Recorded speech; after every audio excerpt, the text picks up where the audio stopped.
Every time she would try to do this chant, something creepy would happen. While she was filming this portion of the show, the lamp above her, like the chandelier, would shake and then stop and then shake to the point where they had to just stop and look at it. And all of what I'm assuming her W counterparts did was poke fun at it, like, oh, it's Papa Legba. But sis was legit scared and told them to shut up. She told them, your words have power. Shut up.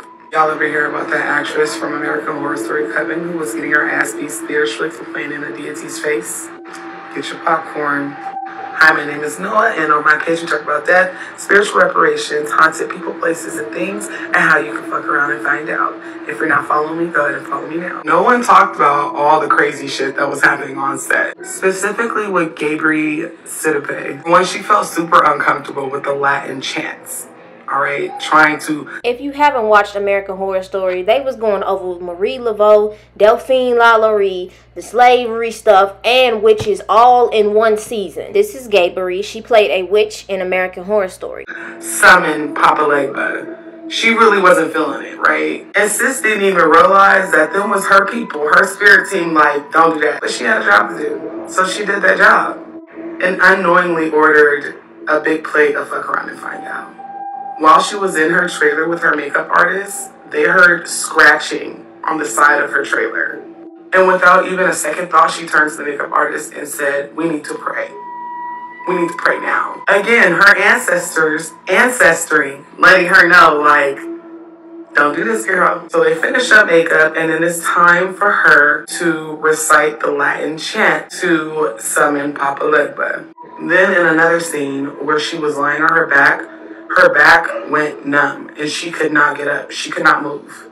And then in another scene where she had to chant again, that light fixture literally fell out of the ceiling. And then in another scene where she was doing this over and over, because apparently they could not get it. They could not get the shot. Sis felt a whole finger run up her chin. And then her lips swelled. They were 10 times bigger than what they usually were. It was so bad that production threatened to shut the whole thing down. Her lips were so swollen, the medic told her she needed to go to the hospital. She had to call one of her very religious friends to pray over her. But that still didn't stop my good sis. I can't even be mad. A bag was at stake, and when you are not spiritual, sometimes you make decisions that spiritualists would never do. She had to recite that chant one last time on the final episode, except this time she felt a finger run from her forehead down to her upper lip and experienced the same effect again. All in all, what I'm trying to get across to y'all is this is not for fake. It is not for play.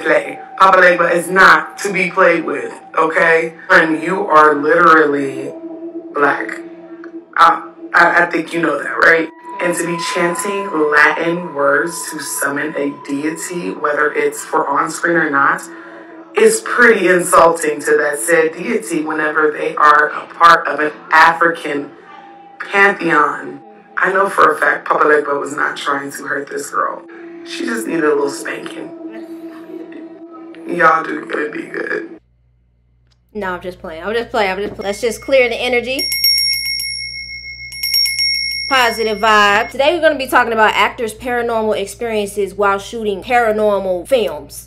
I didn't even know this stuff was happening. People were experiencing actual real stuff when they're acting in these movies and these TV shows. And so let's just get into it. She actually said this out her own mouth. Yeah, she's not here. So Emma's like, and I'm like, I won't do it. My lip. And Emma's like, oh, you're afraid of Papa Legba? I'm like, it's real, bitch. So anyway,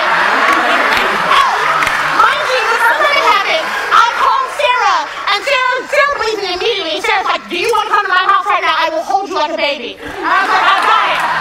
So we all have to say these words. I refuse to say it, and I feel bad. I'm like, fine, I'm going to say it. And I start feeling a finger here. I don't say anything to anyone because everybody already thinks I'm crazy. The finger moves down, down, down. All of a sudden, what happened, ladies? My top lip, the other lip, 5 times bigger. They have to rush me. They have to rush a medic in again. to like, and the only thing that was the same was those goddamn Papa Legba words. Do not do this at home, you guys. That's what I'm saying. I'm talking about these actors who be acting out these movies and really in TV shows and really be experiencing paranormal stuff. Let's get into another story. Have you guys ever heard about weird things happening on horror movie sets? Well, I'm going to tell you about the 1982 film Poltergeist. Aside from the real human skeletons for the pool scene, there was also What? Did you... Real human skeletons? Is they tripping? Are they tweaking? What's wrong with them? What is wrong with them? That's ghetto. Why are you... What? See, they setting themselves up for failure. They know what they're doing by putting real human skeletons on a movie set. You know what you're doing. I ain't even gotta watch the rest of this video to know that this poltergeist set was haunted. Malfunction of the clown puppet that was created to choke Robbie, but when it started actually choking the actor, and Steven Spielberg had to jump in and save the child. Then, after filming was complete, Heather O'Rourke died from an untimely, strange death. She died of cardiac arrest and septic shock caused by undiagnosed intestinal issue. 2 cast members of Poltergeist and another 2 from the sequels faced untimely, strange deaths after finishing the films. I remember watching this one when I was 13 years old, and it was just so creepy. If you guys like these kinds of videos, let me... What? Let me do some research. This was real. Kane in the Poltergeist was diagnosed with his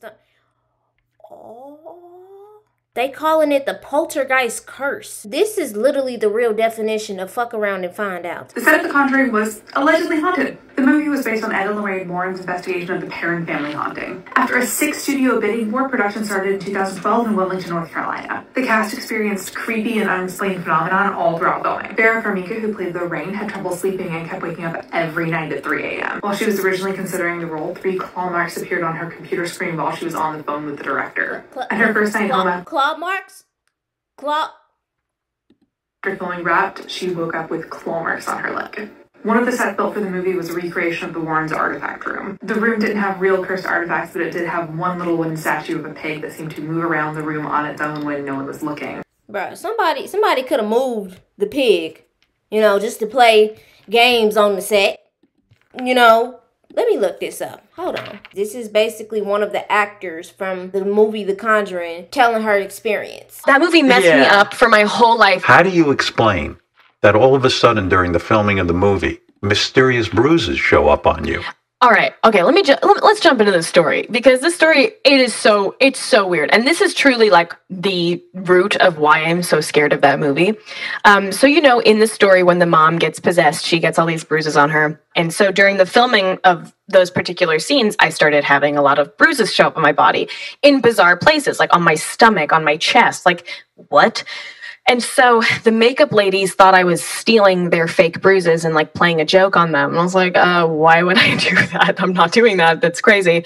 They didn't believe me. They tried to take my real bruises off with like rubbing alcohol and oil. And I'm like, I'm telling you, I'm not lying. I went to the doctor. I got a couple blood tests because they told me it looked like it could potentially be early signs of leukemia. I was so freaked out. I mean, by the way, I'm 12. Like, what doctor says that to a 12-year-old? What kind of bedside manner is that?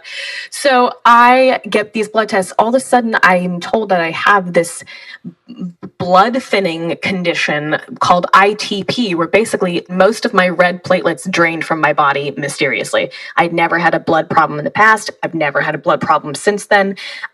No one in my family has that. So I was at risk of needing a blood transfusion, and they were like scared to even let me work. And because if I like touched something, I could get a bruise there. It was weird. And so I had to go to the hospital every day, twice a day, before and after work, to get my blood taken to check my platelets and to try and rebuild my platelets on my own by taking a lot of iron. And they were just creeping up for the duration of the shoot. Shooting finishes, I go home, and I still have to keep up with this bullshit. And then when I came home, my platelets were completely fine. Like, I was back up to the normal numbers, and I've never since had a trace of that disorder. So no wonder you're freaked out by ghosts. Are you kidding me? Like, I was just like, you know what? This is it for me. Like, I've had a good run. I'm 12 years old. I'm just gonna, get killed by a ghost now. I don't know. We'll see what happens. That is such a weird story, and no one has an explanation for it. I feel so freaked out by it. It's like so scary. The other day I looked up a photo of the witch from the movie because that's the real name of the woman. And I felt so scared typing her name into my web browser. I was like, she's watching me. She's gonna kill me. This shit is real. That's all I'm gonna say. You fuck around and find out. So all of a sudden, while she's filming this movie, she's getting bruises from touching certain stuff on the set. I'm telling you, they're putting real stuff on these sets. These movies that's based on a true story, they're using the actual sets, trying to conjure back the energy. And some of these actors are feeling it. How the hell these bruises just automatically stop happening after she gets done filming? Okay. I found another story of an actor being harassed by spirits. If y'all ever seen this movie, The Exorcism of Emily Rose, I watched it when I was a kid. My sister just turned it on. We was like, oh, let's just watch a scary movie. But this one, I didn't know throughout the movie she was actually doing everything. There was no CGI. This was real acting. Like, all of the possession scenes, there was no, like, stand-in person. She channeled all of that exorcism energy. Okay, y'all, so this is Jennifer Carpenter. She was the actor in the movie who played Emily Rose. Basically, she said that her radio would turn itself on in the middle of the night several times while she was filming the movie in her hotel room, right? And it would also play one section of a Pearl James song, which is titled Alive. And it recited the phrase, I'm still alive, over and over and over again. This movie was based on a true story. Okay, so I kind of want to give y'all a little reminder of the Emily Rose situation and why that song that was playing, I'm Still Alive, to the actor, it was freaking her the heck out. Because this is the story of the real person who was experiencing this that they based the movie off of. This girl had 67 exorcisms performed on her. Annalise Michaud was a 16-year-old girl living in Germany in 1968 when she began blacking out and entering trance-like states. Doctors thought she was suffering from seizures, but her brain scans were normal. She was given medication, but she started hearing the voices of demons, having visions of the devil, and developed an aversion to holy objects. Her family sought out a priest, and in 1975 she had her first exorcism, but it didn't work, and every exorcism after that seemed to only make her worse. She refused to eat, but when she did, she ate spiders. She grew violent with superhuman strength, would growl, and speak about things she shouldn't have any knowledge of. This went on a year until she died at 23 years old from dehydration and malnutrition. At the time of her death, she weighed 68 pounds, and her knees were broken from repetitive genuflections. That is so sad. Oh my God. So now you can see why it's actually like really weird that song kept playing to the actor, I'm still alive, I'm still alive, I'm still alive. So y'all remember Evan Peters, right, who played Jeffrey Dahmer? He said he's so traumatized by the acting that he had to do, he doesn't even want to play any more bad guy roles. Play a lot of these characters is hurting his soul and him as a person.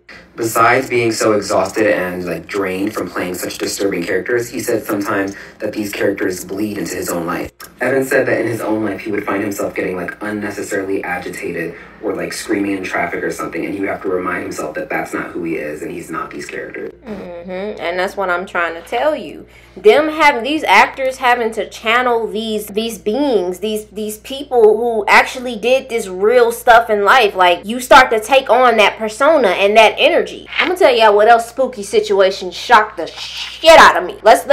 Did y'all know that Nightmare on Elm Street was based on a true story?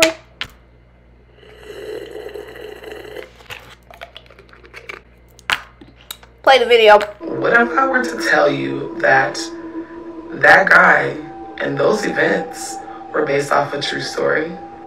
Get your literal popcorn. Oh my God, y'all. This air is on in the house and it's already making me like, fuck.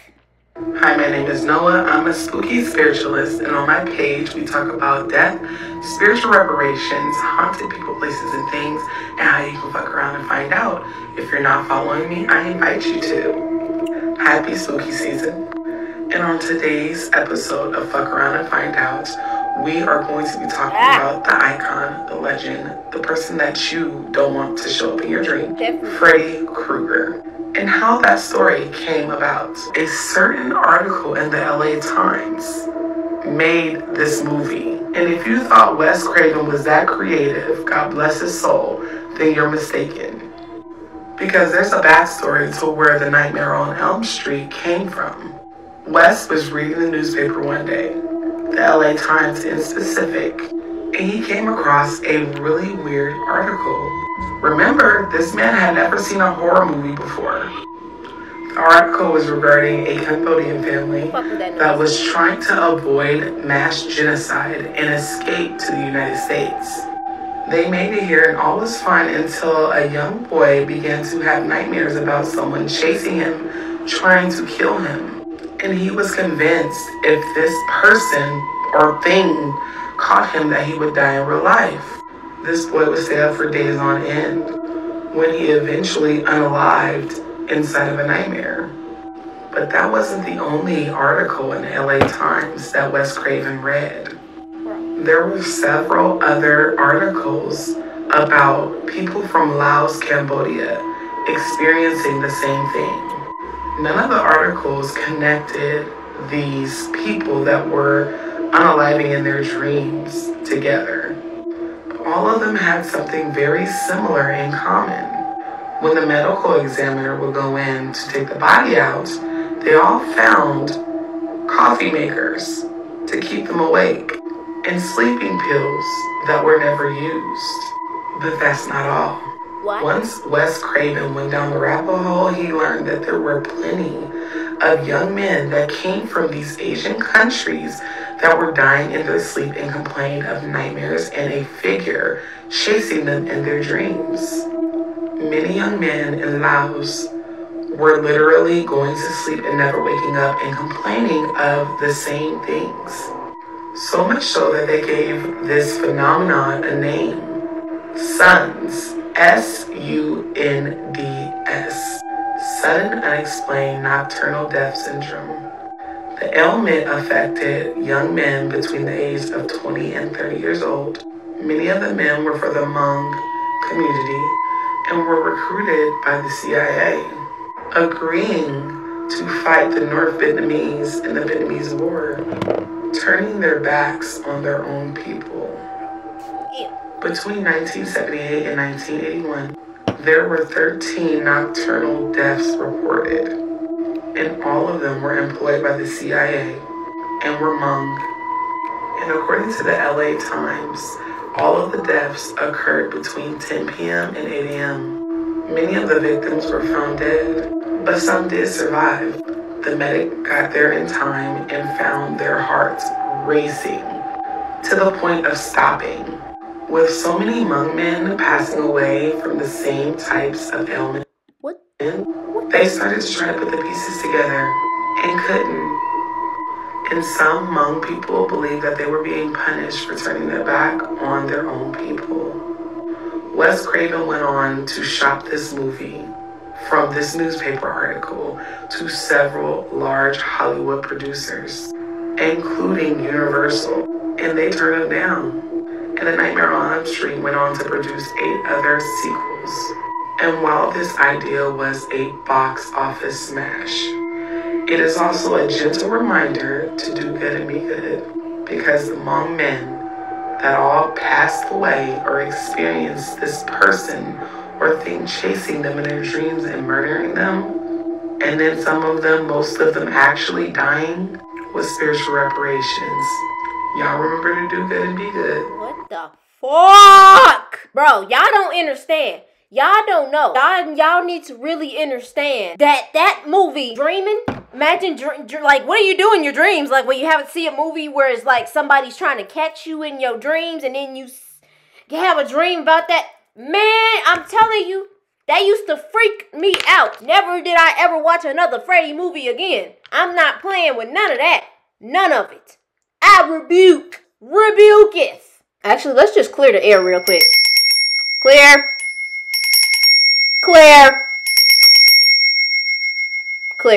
I'm really glad that you're still here to see me talk right now, because I want to let y'all know what is about to go on for the next week. Okay, so as y'all know, I've been trying to make sure that I'm interacting with y'all and getting out my thoughts or my interests at that moment, and just, you know, this is my safe place where I can be myself and do my little investigations. So I've been uploading, you know, I won't upload no longer than after 3 days. Y'all gonna see a video. But I've been like trying to upload consecutively with y'all about the things that's been interesting me, and I've been on it. I've been on point with trying to upload for y'all. But I do want to let y'all know this rest of the month, I'm going to be out of town. I'm going to be spending some time with family, going on vacation. When it hit November 2nd, because I'm going to get back October 31st, and then I'm going to record on November 1st. So I should upload November 2nd.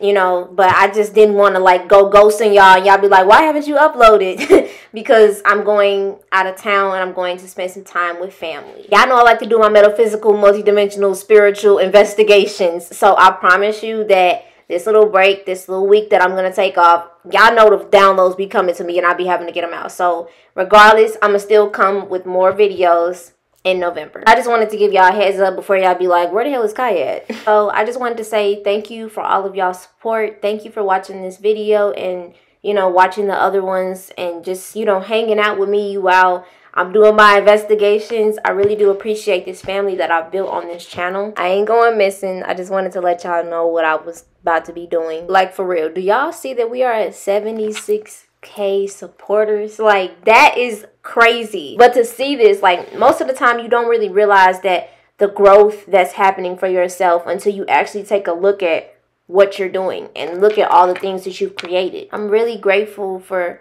each one of y'all, because y'all are literally helping me live out my happiness, you know, my purpose, me wanting to be an entrepreneur. So I really do appreciate that. I love y'all. And I'll see y'all on November 2nd.